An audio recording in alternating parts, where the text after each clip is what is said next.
Και αν μια μέρα φίλε μου τηγιά απ' τα πόδια χάσεις, το φάρμακο η αγκάλυτης για να το ξεπεράσεις είναι γυναίκα που πονά και τις πληγές σου κλείνει, για να σε εσύ χαρούμενος και τη ζωή της δίνει. Και αν μια μέρα φίλε μου χτυπήσεις μια καμπάνα, θα είναι εκεί να σου μιλά,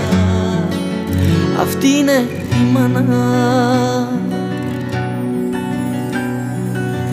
Η μάνα έχει μάθει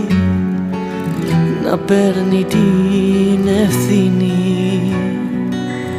για να πατάς εσύ, χαλή μπορεί να γίνει